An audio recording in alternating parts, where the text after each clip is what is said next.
नमस्कार श्रोते हो, परमात्मा साई भक्तिसार साई मनी 891 चॅनलमध्ये तुमचं सर्वांचं मी स्वागत करीत आहे.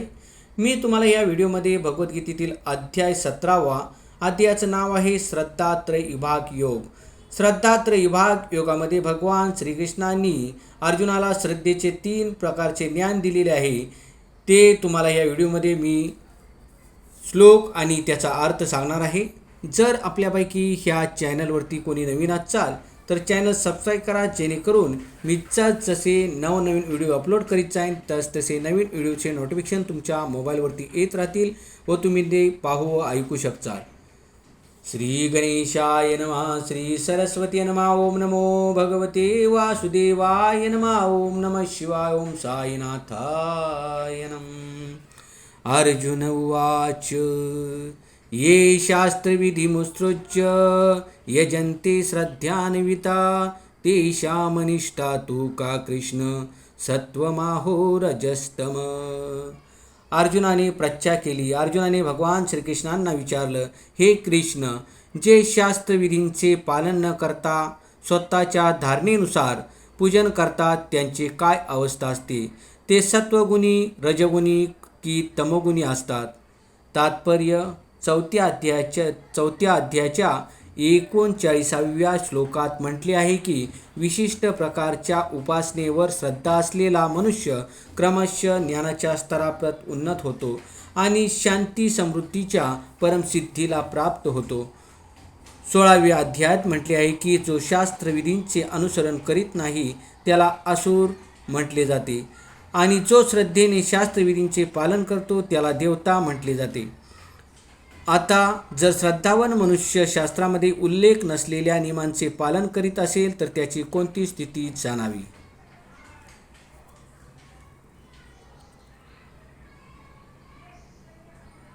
या अर्जुनाच्या शंकेचे निरूपण श्रीकृष्णांनी करावायचे आहे. जे लोक एखाद्या सामान्य मनुष्याची निवड करून त्याला परमेश्वर मानून त्याची पूजा करतात ते सत्वगुणी, रजगुणी किंवा तमोगुणी आहेत. अशा लोकांना जीवनाची सर्वोच्च सिद्धी प्राप्ती होते काय? वास्तविक ज्ञानामध्ये स्थित होऊन स्वतःची परमोच्च सिद्धावस्थेप्रत उन्नती करणे त्यांना शक्य आहे काय? जे लोक शास्त्रविधींचे अनुसरण करीत नाहीत परंतु ज्यांची कशावर तरी श्रद्धा आहे आणि जे देवदेवता किंवा मनुष्याची पूजा करतात त्यांना आपल्या प्रयत्नात यशप्राप्ती होते काय? हे सर्व प्रश्न अर्जुन श्रीकृष्णापुढे मांडित आहे. श्री भगवान उवाच त्रिविधा भवती श्रद्धा देहिनां सा स्वभावजा सात्विकी राजसी चैव तामसी चेती ताम शृणु.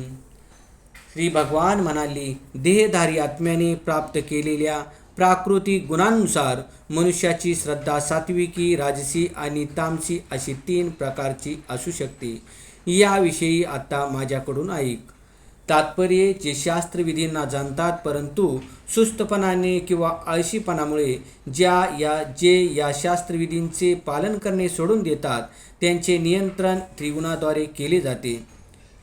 जीवांना आपल्या सात्विक, राजसिक किंवा तामसिक गुणांनी युक्त पूर्व कर्मानुसार विशिष्ट प्रकारचा स्वभाव प्राप्त होतो.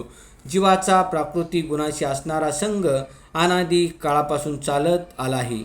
जीव हा प्रकृतीच्या संपर्कात असल्यामुळे त्यांच्या विविध प्राकृतिक गुणांशी असलेल्या संगानुसार त्याला विविध प्रकारचे स्वभाव प्राप्त होतात. तथापि मनुष्याने जर प्रमाणित आध्यात्मिक गुरूचा संग केला आणि शास्त्रविधीनुसार आचरण केले तर त्याचा स्वभाव बदलणे शक्य होते. हळूहळू तो तमोगुणापासून सात्विक गुणात अथवा रजगुणापासून सात्विक गुणात उन्नत होऊ शकतो. निष्कर्ष हाच आहे की एखाद्या विशिष्ट गुणातील अंधश्रद्धा मनुष्याला सिद्धावस्थेप्रत उन्नत करण्याला सहाय्यक होत नाही. म्हणून मनुष्याने प्रामाणिक आध्यात्मिक गुरूच्या संगतीत दक्षतेने आणि चातुर्याने सर्व गोष्टींचा विचार केला पाहिजे. अशा रीतीने मनुष्य उच्चतर गुणात स्थित होऊ शकतो. श्लोक नंबर 3.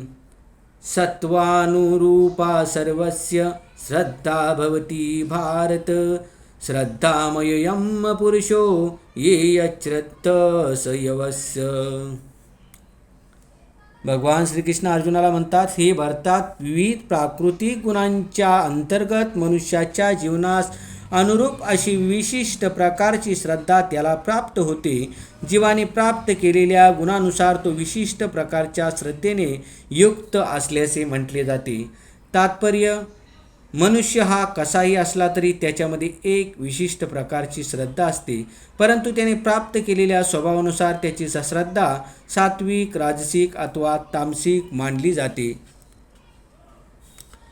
अशा रीतीने तो आपल्या श्रद्धेनुसार विशिष्ट लोकांशी संग करतो. परंतु 15व्या अध्यायात सांगितल्याप्रमाणे प्रत्येक जीव हा मूळतः भगवंताचा अंश आहे. म्हणून स्वरूपतः जीव हा त्रिगुणातीत असतो. मनुष्याला जेव्हा भगवंताशी असणाऱ्या आपल्या संबंधाचे विस्मरण होते व जेव्हा तो भौतिक प्रकृतीच्या संपर्कात येऊन बद्ध होतो, तेव्हा तो विविध प्रकारच्या प्रकृतीशी संग करून स्वतःचे अलग असे स्थान निर्माण करतो. परिणामात प्राप्त होणारी श्रद्धा आणि अस्तित्व हे केवळ भौतिकच असते. मनुष्याला जरी काही धारणा किंवा जीवनविषयक कल्पना असल्या तरी मुळात तो निर्गुण अर्थात त्रिगुणातीत असतो. म्हणून भगवंताशी आपला संबंध पुन्हा प्रस्थापित करण्यासाठी मनुष्याला प्राप्त भौतिक विकारातून मुक्त झाले पाहिजे. भगवत धामात परत जाण्याचा कृष्णभावना हाच निर्भय मार्ग आहे. जर मनुष्य कृष्ण भावनेत स्थित झाला तर त्या मार्गाद्वारे त्याची मोक्षप्राप्ती सुनिश्चित होते. जर त्याने आत्मसाक्षात्काराच्या या मार्गाचा स्वीकार केला नाही तर तो निश्चितच त्रिगुणाद्वारे प्रभावित होईल. या श्लोकातील श्रद्धा हा शब्द अत्यंत महत्त्वपूर्ण आहे. श्रद्धेचा उद्भव मूलतः सत्वगुणापासून होतो. मनुष्याची श्रद्धा ही देवतेवर किंवा काल्पनिक परमेश्वरावर अथवा मानसिक तर्कवादावर असू शकते. मनुष्याची दृढ श्रद्धा ही सत्वगुणी कर्मामुळे उत्पन्न होती, परंतु भौतिक बद्धावस्थेत कोणतेच कर्म पूर्णतया शुद्ध असू शकत नाही. ती कर्मे मिश्र स्वरूपाची असतात व शुद्ध सत्वगुणयुक्त नसतात. विशुद्ध सत्वगुण हा दिव्य असतो आणि विशुद्ध सत्वगुणामध्ये मनुष्य भगवंताचे वास्तविक स्वरूप जाणू शकतो.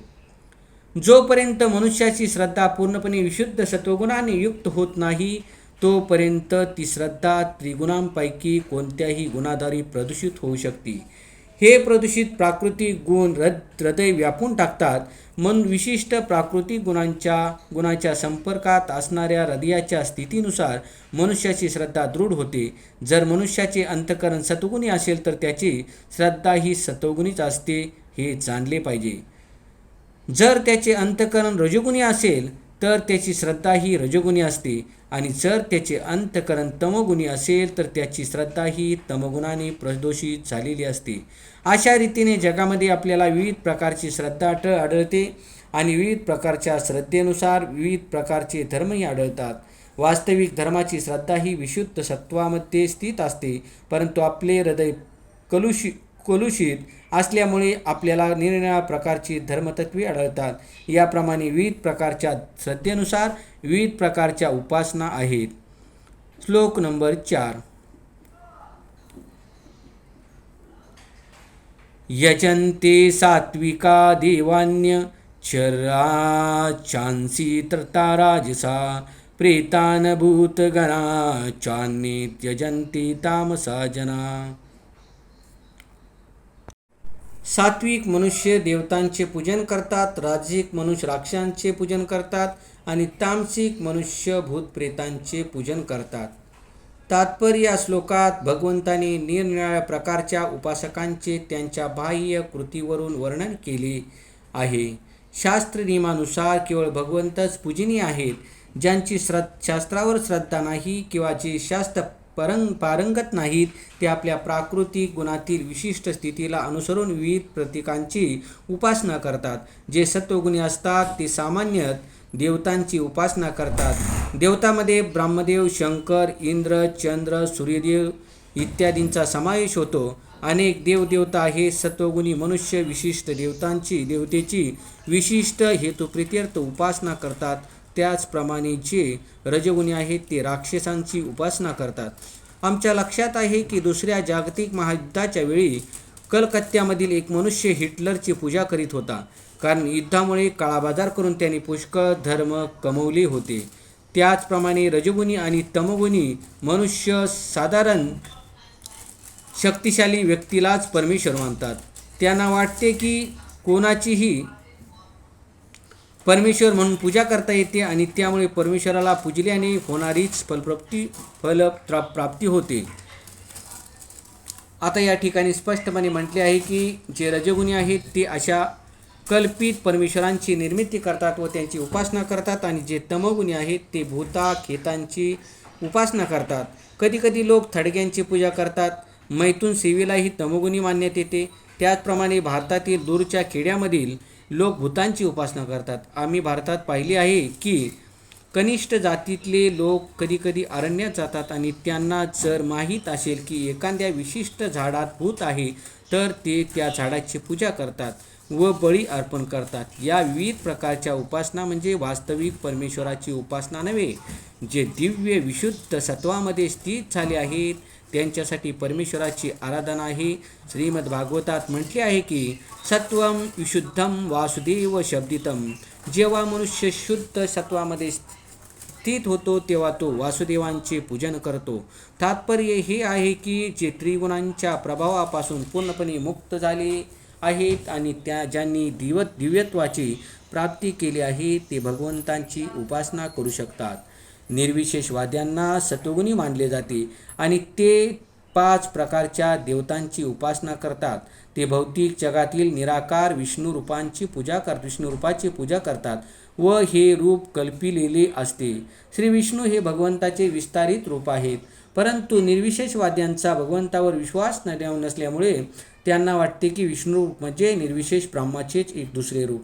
त्याचप्रमाणे ते कल्पना करतात की ब्रह्मदेव ही भौतिक रजोगुणी निर्विशेष रूप आहे. अशा रीतीने ते कधीकधी 5 प्रकारच्या आराध्य देवतांचे वर्णन करतात, परंतु त्यांना वाटते की निर्विशेष ब्रह्म हे वास्तविक परम सत्य आहे, म्हणून ते सर्व उपास्य देवदेवतांचा अंतत्याग करतात. निष्कर्ष दिव्य स्वभावयुक्त मनुष्यांच्या संग केल्याने भौतिक प्रकृतीच्या विविध गुणांचे शुद्धीकरण करता येते. श्लोक नंबर 5. अशास्त्रविहितं घोरं तपन्ते तपोजना दंभ्यहंकार संयुक्ता कामगार बलन्विता. श्लोक नंबर 6. कर्षयन्त शरीरस्थं भूतग्रामं चेतस माम चैवान्त शरीरस्थं तन्विद्यासुरनिश्चयाम्. जे लोक दंभ आणि अहंकाराने शास्त्रसंमत नसलेली उग्र आणि कठोर तपस्या करतात, जे काम आणि आसक्तीने झपाटलेले असतात, जे मूर्ख असतात आणि शरीराच्या भौतिक तत्वांना व त्याचबरोबर अंतर्यामी परमात्म्यालाही कष्ट पोचवितात, त्यांना असुर म्हटले जाते. तात्पर्य असे अनेक लोक आहेत जे शास्त्रामध्ये उल्लेख नसलेल्या तपस्या निर्माण करतात. उदाहरणार्थ जे उपोषण अंतस्थ हेतुपूर्वक केले जाते, जसे राजकारणात करतात त्या उपोषणाचा शास्त्रामध्ये उल्लेख नाही. सामाजिक अथवा राजकीय हेतूसाठी उपोषण करणे हे शास्त्रसंमत नाही. केवळ आध्यात्मिक उन्नतीकरता उपवास करण्यालाच शास्त्रांची मान्यता आहे. भगवद्गीतेनुसार जे लोक अंतस्थ हेतूने उपोषण करतात ते आसुरी लोक होत. त्यांचे कार्य हे शास्त्रांच्या विरुद्ध असते आणि यामुळे सामान्य लोकांना मुळीच लाभ होत नाही. वस्तुतः ते दंभ, मिथ्या अहंकार, काम आणि विषयोपभोगावरील आसक्तीमुळे कर्म करतात. अशा कृत्यामुळे केवळ ज्या पंचमहाभूतांनी शरीर बनलेले आहे ती पंचमहाभूतेच नव्हे तर शरीरामध्ये वास करणाऱ्या भगवंतांनाही कष्ट होतात. राजकीय उद्दिष्ट प्राप्तीसाठी केलेले असे अनधिकृत तप किंवा उपोषण हे निश्चितच इतरांना त्रासदायक असते. अशा उपोषणांचा वेदामध्ये कुठेही उल्लेख केलेला नाही. आसुरी मनुष्याला वाटेल की अशा मार्गाने आपण आपल्या शत्रूला किंवा इतर पक्षाच्या लोकांना आपल्या इच्छाही सहमत होण्यास भाग पाडू, परंतु कधीकधी अशा उपोषणाने मनुष्याचा मृत्यू होतो. भगवंत अशा कृत्यांना संमती देत नाहीत व ते म्हणतात की अशी कृत्ये करणारे लोक म्हणजे असुरच आहेत. अशी प्रदर्शने म्हणजे भगवंताचा अपमानच होय, कारण अशी कृत्ये वेदांची अवज्ञा करून आचरली जातात. या संदर्भात अचेतस हा शब्द महत्त्वपूर्ण आहे. सामान्य मनस्थितीच्या लोकांनी शास्त्रातील विधिविधानांचे पालन केलेच पाहिजे. ज्यांची अशी मनस्थिती नाही ते शास्त्राची उपेक्षा आणि अवज्ञा करतात व स्वनिर्मित तपाचे आचरण करतात. पूर्वीच्या अध्यायात सांगितल्याप्रमाणे असुरांचा शेवट कसा होतो हे मनुष्याने ध्यानात ठेवले पाहिजे. अशा लोकांना भगवंत आसुरी लोकांच्या पोटी जन्म घेण्यास भाग पडतात. परिणामी ते लोक भगवंताशी असलेला आपला संबंध न जाणता जन्मोजन्मी आसुरी वृत्तीने जगतात. परंतु जर अशा लोकांना वैदिक ज्ञानाचा मार्ग दर्शवणाऱ्या आध्यात्मिक गुरूच्या मार्गदर्शनाने भाग्य लाभले तर ते या भौतिक जंजाळातून सुटून परमगतीला प्राप्त होऊ शकतील. श्लोक नंबर 7. आहार सत्वपि सर्वस्य त्रिविधो भवति प्रिय यज्ञस्तपस्तथा दानं तेषां भेदमिमं शृणु. प्रत्येक व्यक्तीला आवडणारा आहार ही प्रकृतीच्या त्रिगुणांनुसार 3 प्रकारचा असतो. याप्रमाणे यज्ञ, तप आणि दान यांचेही 3 प्रकार असतात. आता मी तुला त्याच्यातले भेद सांगतो ते ऐक. भगवान श्रीकृष्ण अर्जुनाला सांगतात. तात्पर्य: निरनिराळ्या प्राकृतिक गुणांना व स्थितींना अनुसरून आहार, यज्ञ, तप आणि दान यांचे निरनिराळे प्रकार आहेत. या सर्व क्रिया एकाच स्तरावर होत नसतात. जे योग्य विश्लेषणाद्वारे कोणत्या प्रकारची क्रिया कोणत्या प्राकृतिक गुणामध्ये केली जाते हे जाणू शकतात तेच बुद्धिमान होय. इथे काय सांगितले बघा. जे योग्य विश्लेषणाद्वारे कोणत्या प्रकारची क्रिया कोणत्या प्राकृतिक गुणामध्ये केली जाते हे जाणू शकतात तेच बुद्धिमान होय. जे सर्व प्रकारचे यज्ञ, आहार किंवा दान एकच समजतात त्यांना विवेक शक्ती नसते व ते मूर्खच असतात.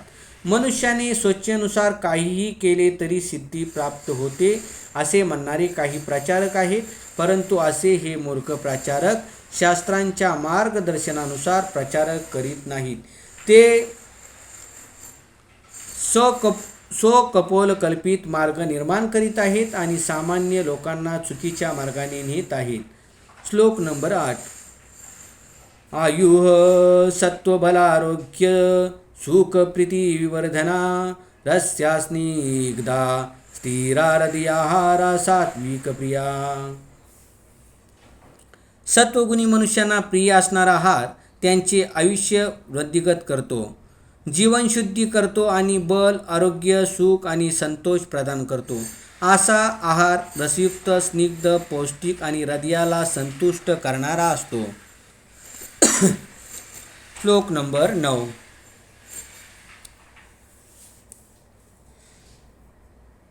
कट्वं ललवनात्युष्ण तीक्ष्णवृक्षविदाहिन आहार राजश्रेष्ठ्या दुःखशोकामय प्रदा.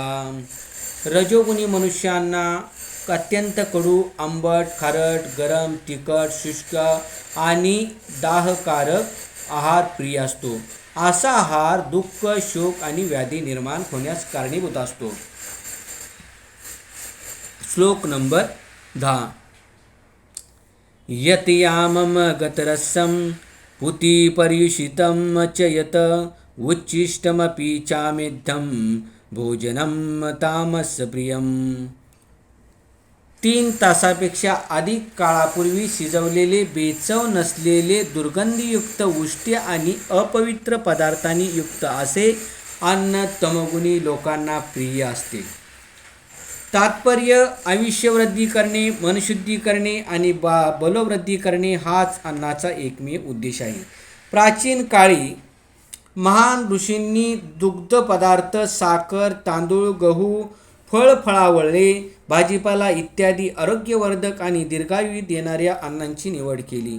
असे अन्नपदार्थ सत्वगुणी मनुष्यांना अत्यंत प्रिय असतात.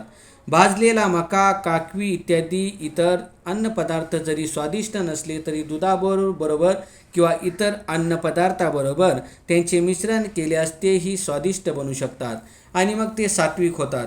हे सर्व खाद्यपदार्थ नैसर्गिकरित्याच पवित्र असतात. मध, मांस यासारख्या अपवित्र पदार्थापासून ते पूर्णतया भिन्न असतात. 8व्या श्लोकामध्ये उल्लेख केलेल्या स्निग्ध पदार्थाचा हिंसा करून मिळवलेल्या जनावरांच्या चरबीशी काहीही संबंध नाही.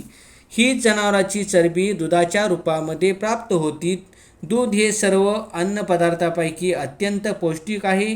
दूध, लोणी, चक्का इत्यादी दुग्धपदार्थापासून स्निग्धता प्राप्त होते व त्यामुळे निरपराध प्राण्यांची हिंसा करण्याची आवश्यकता राहत नाही. केवळ पाशवी मनोवृत्तीमुळेच प्राण्यांची हिंसा होत असते. दुधापासून चरबी प्राप्त करणे ही सुसंस्कृत पद्धती आहे. हिंसा करणे हा नर पशूंचा मार्ग आहे. डाळ, वाटाणे, गहू इत्यादी पदार्थापासून विपुल प्रमाणात प्रथिने प्राप्त होतात. कडू, अतिशय खारट, अतिउष्ण किंवा अतितिखट अशा राजसिक पदार्थामुळे उदरातील जठररस कमी होतो व त्यामुळे पीडा व रोग निर्माण होतो. तमोगुणी आहार हा शिळा असतो. 3 तासापूर्वी शिजवलेला कोणताही पदार्थ तामसिक असतो. म्हणजे भगवंतांना अर्पण केलेल्या अन्नाव्यतिरिक्त.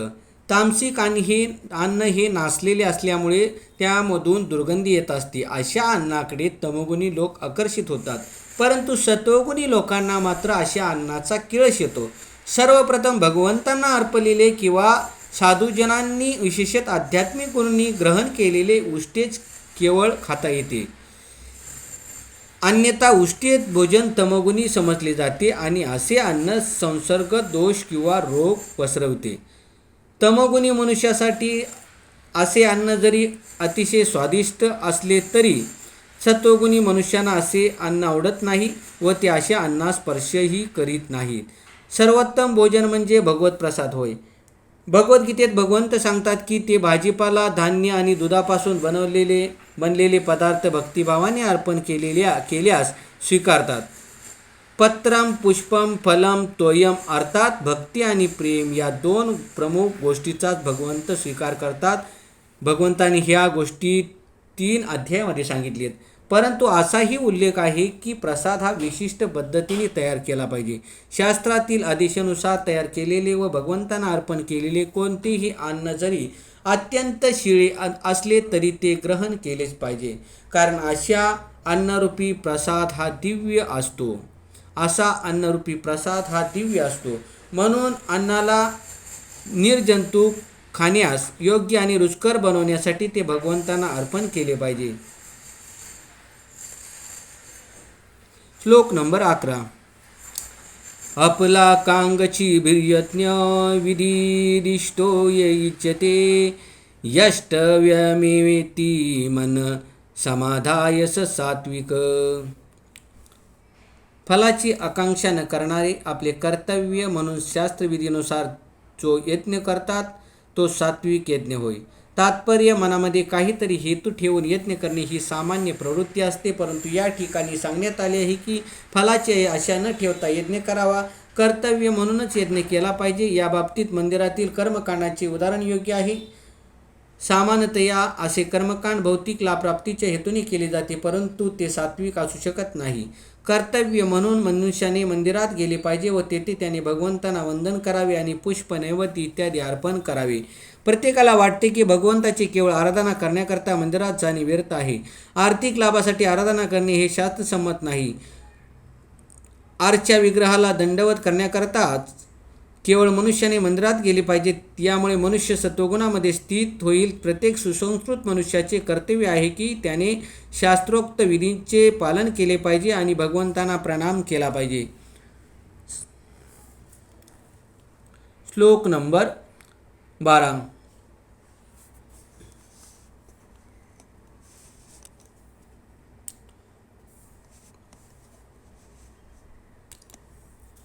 अभिसंधायतु फलं दंभार्थमपि चैव यत युज्यते भरतश्रेष्ठ तम यज्ञं विद्धि राजसम.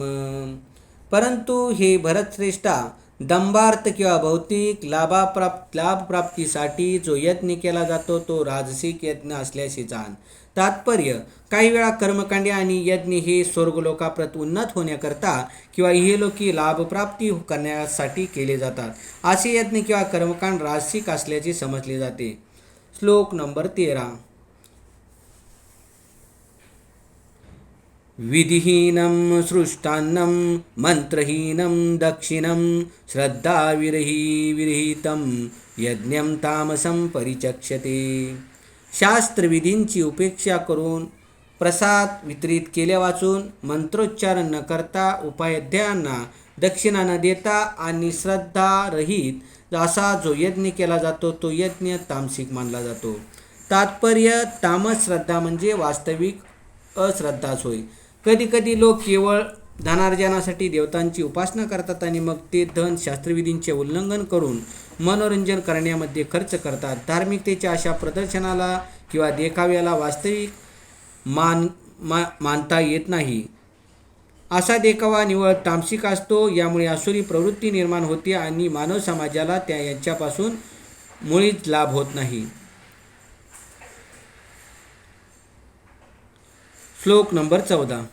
देवदीज गुरु प्राज्ञ पूजनम शौचमार्जवम ब्रह्मचार्यमहिंसा च शरीरम तपोच्यते.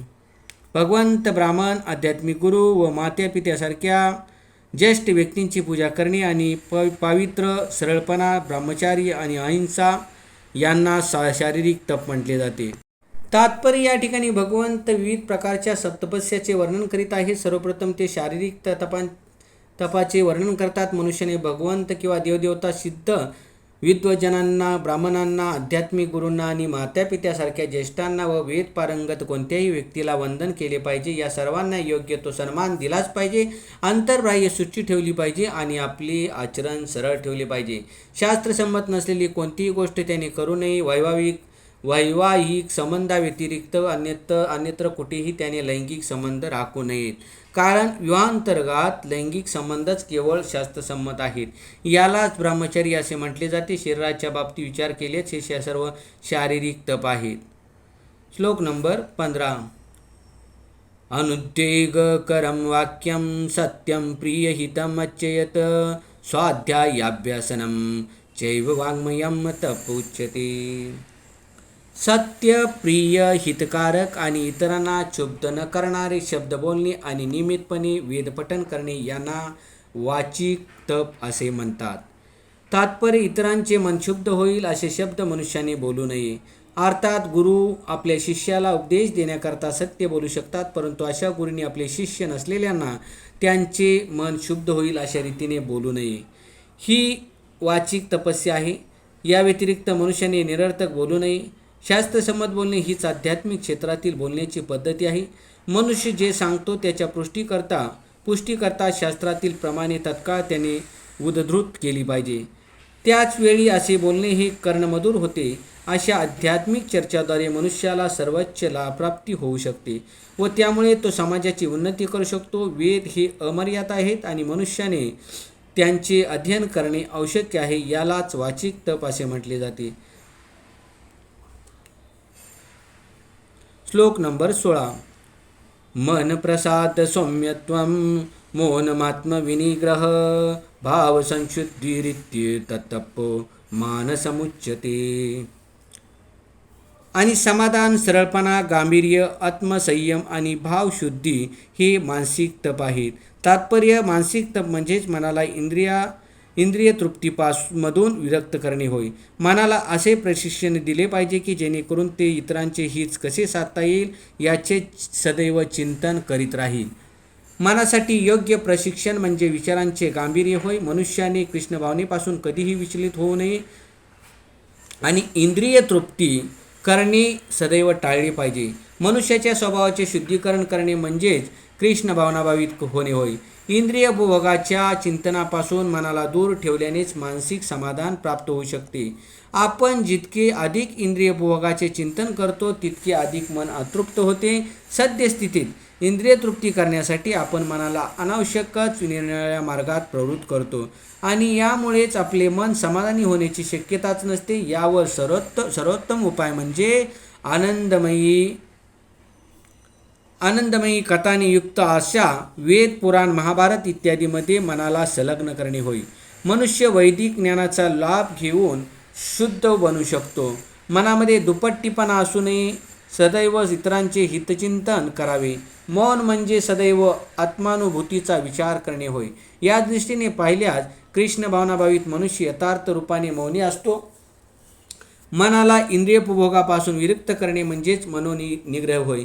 मनुष्याने आपल्या व्यवहारामध्ये सरळ आणि साधे असावे, यामुळे त्याचे जीवन शुद्ध होते. या सर्व क्रियांचा समावेश मानसिक तपामध्ये होतो. श्लोक नंबर 17. सद्यापर्यातप्तं तपस्तत्त्रिविधिं नरेय आप्लाकाङ्गची भिर्यक्त्यै सात्विकं परिचक्षते. भौतिक लाभाची आकांक्षा न ठेवणाऱ्या व केवळ परमेश्वराप्रित्यर्थ कर्म करण्यात युक्त असलेल्या मनुष्याने दिव्य श्रद्धेने केलेल्या या त्रिविध तपाला सात्विक तप असे म्हणतात. श्लोक नंबर 18. सत्कार पूजार्थ तपो दंभेन चैव यत क्रियेते तदिह प्रोक्तम राजसं चलम ध्रुवम. सत्कार, मान आणि पूजा व्हावी म्हणून दंभाने जे तप केले जाते त्या तपाला राजसिक तप असे म्हणतात. अशी तपे असतील तसे क्षणिक असतात. तात्पर्य कधीकधी लोकांना आकर्षित करण्यासाठी आणि त्यांच्याकडून पूजा, मानसन्मान, सत्कार प्राप्त व्हावा म्हणून तपस्या केली जाते. रजोगुणी व्यक्ती आपल्या अधीन नस असलेल्या लोकांकडून आपले पूजन होण्याची, धनार्पण करून घेण्याची आणि आपले पाय धुवून घेण्याची व्यवस्था करतात. तपाचे आचरण करून अशा प्रकारच्या ज्या कृत्रिम योजना केल्या जातात त्या राजस समजल्या जातात. त्यांची फले क्षणिक असतात आणि ही फले काही काळापुरती टिकून राहतात, परंतु ती स्थायी नसतात.